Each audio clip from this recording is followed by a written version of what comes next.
Hello everyone, আমি লক্ষ্মী। তোমরা সবাই কেমন আছো? আশা করি সকলেই ভালো আছো। আমিও ভীষণ ভালো আছি। তোমাদের জন্য একটা আজকে দারুণ রেসিপি নিয়ে চলে আসলাম। আজকে করব বাড়িতেই খুব সহজেই ছানার কেক তৈরি। তোমরা এমনি কেক তো অনেকেই বাড়িতে তৈরি করেছো, কিন্তু ছানার কেকের রেসিপিটা দেখলেই বুঝতে পারবে যে বাড়িতে যে কত চটজলদি আর কত খুব সহজেই যে ছানার কেকটা তৈরি করা যায়। তাহলে স্কিপ না করে বন্ধুরা প্রথম থেকে শেষ পর্যন্ত ভিডিওটা দেখতে থাকো। আশা করি সকলেরই ভালো লাগবে। আমি এখানে 2 লিটারের বেশি দুধ ছিল, আর দুধটা প্রচুর ঘন ছিল, বাড়ির গরুর দুধ। আর দুধটা থেকে আমি কিন্তু ভালো করে আগে জাল দিয়ে নিয়েছি। তারপরে দেখো আমি আজকে লেবু দিয়েই ছানাটা কাটলাম, যেহেতু আমার হাতের কাছে আজকে লেবু ছিল, ভিনিগারও ছিল। আর লেবুটা থাকলে আমি আর ভিনিগার দিই না, তাই লেবুটা দিয়েই আমি কিন্তু বেশ সুন্দর করে ছানাটা কেটে নিয়েছি। ছানাটা কিন্তু খুবই সুন্দর হয়েছে। আমি একটা ছাঁকনির মধ্যে সুতির সাদা কাপড় রেখে কিন্তু আমি ভালো করে ছানাটা আগে জলটা ছেঁকে নিলাম, যতটা সম্ভব জলটা নিংড়ানো যায়। তারপরে কিন্তু ভালো করে জল দিয়ে আমি ধুয়ে নিয়েছি ছানাটা। এই কারণে লেবু দিয়ে ছানা কাটলে কিন্তু ছানাটা টকভাগ থেকে যায়, আর ভালো করে জল দিয়ে এই জন্য 3-4 বার করে ধুয়ে নিয়েছি। তারপরে জলটা আমি ছেঁকে নিয়ে এই দেখো এখানে বার করে নিয়েছি। তারপরে একটা প্লেটের মধ্যে নিয়ে আমি কিন্তু ভালো করে হাতের সাহায্যে কিন্তু মেখে নিয়েছি। এইভাবে নয়, কিন্তু আমি অনেকক্ষণভাবে সেটা মেখেছি, তোমাদের সেটা অফ ক্যামেরায় আমি ছানা ডলাটা দেখেই নিই। আর ভালো করে কিন্তু হাতের সাহায্যে ছানাটা ভালো করে ডলে ডলে মেখে নিতে হবে। আর এখানে আমি পরিমাণগুলো দেখে নিতে হবে। 2 টেবিল চামচ দিয়েছি সুজি, আর এখানে 1 কাপ দিয়েছি হচ্ছে চিনির গুঁড়ো, আর ফ্লেভারের জন্য দিলাম হচ্ছে এলাচ গুঁড়ো। এই উপকরণগুলো ঠিকঠাক দিতে হবে। আর এইগুলো উপকরণগুলো মাখার পর এখানে কিন্তু ওই কাপেরই 1 কাপ দিয়ে দিয়েছি হচ্ছে ছানার জলটা কিন্তু ওইখান থেকে 1 কাপ এখানে দিয়ে দিতে হবে।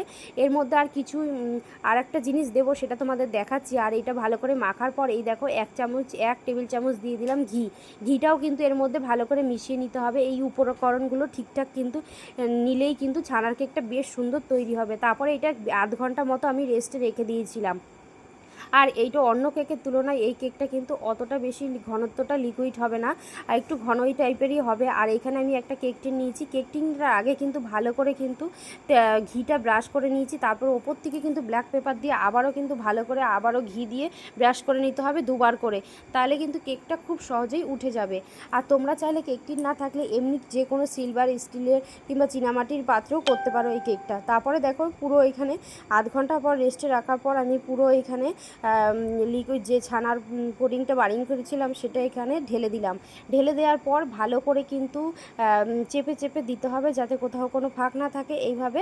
তারপরে এখানে আমি একটা কড়াইয়ের মধ্যে কিন্তু আগেই বসিয়ে দিয়েছিলাম গরম করতে। তারপরে আমি এই কেক টিনটার মধ্যে বসিয়ে দিয়েছি। ভিতরে আজকে কোনো স্ট্যান্ড দেবো না। আর এই দেখো এখানে যে একটা ফুটো থাকে, এই ফুটোটার মধ্যে একটা লবঙ্গ দিয়ে আটকে দিয়েছি, যাতে বাষ্পটা না বাইরে বেরোতে পারে। আর তারপরে 10 মিনিট বাদে একটু খুলে দেখতেছিলাম যে আর কি ভিতরটা হয়েছে নাকি, সেজন্য একটা কাটি নিয়ে ভিতরে ঢোকানোর পর দেখলাম যে কতটা কি হয়েছে। দেখলাম না, এখনও ভিজে ভেজা আছে কাটিটা, তার জন্য হয়নি। আবারও ঢাকা দিয়ে কিছুক্ষণ পর দেখো বের করে নিয়ে এসেছি। কতটা সুন্দরভাবে এখন হয়ে গেছে সেটা তো বোঝাই যাচ্ছে। সাইড থেকে কিরম উঠে উঠে আসছে, আর সাইডটা একটু পোড়া পোড়া হয়ে এসছে।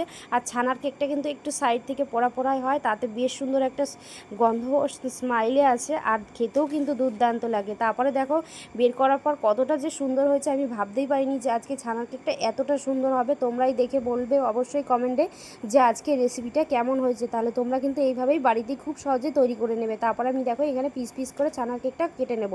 আর তোমরা এতক্ষণে যদি ইউটিউব থেকে চ্যানেলটা দেখে থাকো তাহলে কিন্তু অবশ্যই লাইক সাবস্ক্রাইব করে দেবে। আর যদি ফেসবুক থেকে এই রেসিপিটা দেখে থাকো তাহলে কিন্তু অবশ্যই চ্যানেলটিকে ফলো করে দেবে। তাহলে কিন্তু খুব সহজে এরকম সুন্দর সুন্দর রেসিপি তোমরা প্রথমেই দেখতে পারবে। আর দেখো কতটা সুন্দর হয়েছে ছানার কেকটা, কতটা সফট আর নরম হয়েছে তোমাদের একটু দেখাই। আর এত সুন্দর হয়েছিল যে দোকানের থেকেও বেশি সুন্দর হয়েছিল, মুখে দিলেই একদম মিলিয়ে যাচ্ছিল, অসাধারণ হয়েছিল। আমার মেয়ে তো খেয়ে বলছিল মা অসাধারণ হয়েছিল। আর ওর যদি ভালো লাগে সেটা তো আমাদের সবারই ভালো লাগবে। আর দেখো কতটা সুন্দর হয়েছে, তোমাদের কাছ থেকে দেখাই। তাহলে তোমাদের কেমন লাগলো অবশ্যই কিন্তু কমেন্টে জানাতে ভুলবে না। তাহলে আজকের মতো টাটা বন্ধুরা, আবারও ফিরে আসছি তোমাদের সঙ্গে অন্য কোনো ভিডিওর সাথে দেখা হচ্ছে। টাটা বন্ধুরা, কালকে আবার অন্য কোনো ভিডিওর সাথে দেখা হবে।